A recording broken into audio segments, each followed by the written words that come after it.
Hi and welcome back to the channel. As I mentioned in the previous videos, we sold our shared ownership property recently.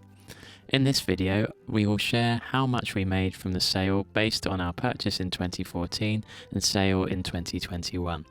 I'll also explain negative equity later, so please watch the video until the end. I should also mention that during our ownership, we refurbished the kitchen, bathroom and flooring, as well as extending the lease, as the property was a resale. So we did likely preserve or add some value to the property. In order to get an idea of whether it was a good time for us to sell, we needed to know how much our property was worth. This involved getting a valuation. The value of your property depends on the location, the condition and size of the property, as well as the timing of the housing market. Firstly, we asked for a free evaluation through estate agencies who deal with the open market to get a rough idea of how much our property was worth. You can do this via websites like Rightmove. A few agents visited and in general estimated a 20% increase from the price of our purchase.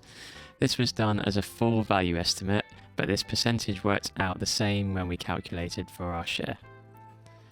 However, when we applied for the shared ownership sale, we needed to get an RICS valuation, and the set sale price was based on this.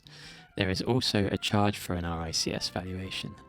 This valuation suggested a 13% increase from the price of our purchase.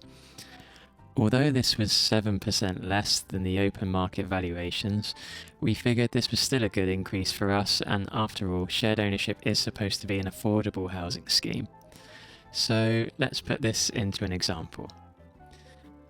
Let's say 5 years ago you purchased a shared ownership property of £300,000 full purchase value. You have a 50% share, which at the time was £150,000. In this case, a 13% increase after 5 years on this means the share is now worth £169,500. This is an increase in equity. Simply put, equity is the value you hold in the property on top of the remaining mortgage balance. This can come from both the value of the property rising as well as the mortgage payments you have made over time. The more you reduce your mortgage, the more of the property you own, and thus the more equity you hold. If you were to buy a new property, you could potentially port your mortgage and use the extra amount towards the new property. If you were selling without buying again, then the final balance you receive can be worked out by deducting the remaining mortgage balance. So, using our previous example, if your share was initially £150,000 and you had put down a deposit of 10%, that would be £15,000 deposit. You would be borrowing a mortgage of £135,000. If your mortgage is fixed at 2% interest for 5 years, let's say with a 25-year term, you would repay £572 monthly.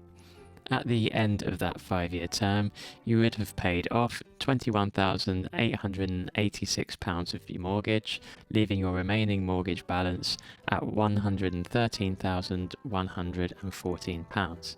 So, your equity is your initial deposit of £15,000 plus the £21,886 you have paid off, plus any increase in the property value. To work this out simply, we can take the new value of the property following the 13% increase and subtract the remaining balance of the mortgage. So £169,500 minus £113,114 means you are left with £56,386 as your equity. However, this is not what you will receive, as there are of course additional selling fees, which you would need to also subtract. We explained what these are in our previous video. A lot of people worry about negative equity. This is when the value of your property is less than you originally paid for it, to the point that it is less than the remaining balance on your mortgage. This could be caused by a housing market crash.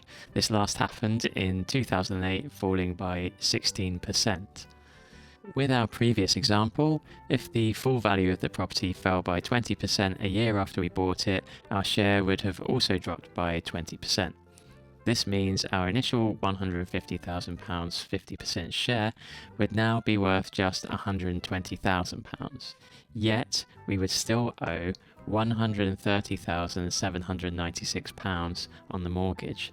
This means we would be in negative equity. If we were to need to sell at this point at £120,000, we would have to pay the extra £10,796 to clear the mortgage. So, the higher your deposit, the less risk of negative equity. The less you have borrowed, the more your initial deposit will buffer the negative price fluctuation. Of course, this could still mean losing money, but not all of your money. If you find yourself in negative equity, with a general upward trend of the housing market, and because you would be paying off the mortgage in installments, the longer you remain in the property, the more likely you are to eventually get out of negative equity. This is just something to bear in mind, and we're not making recommendations of what you should do. It's just to make you aware that there are always risks. No one can predict what is going to happen in the market or when, and the right time for you is also dictated by your own personal circumstances. It's important to manage your finances and have room to adjust to unforeseen circumstances. In the next video, I'll be talking about the pros and cons of shared ownership.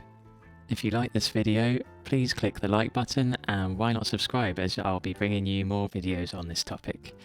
Thanks for watching, I'll see you next time.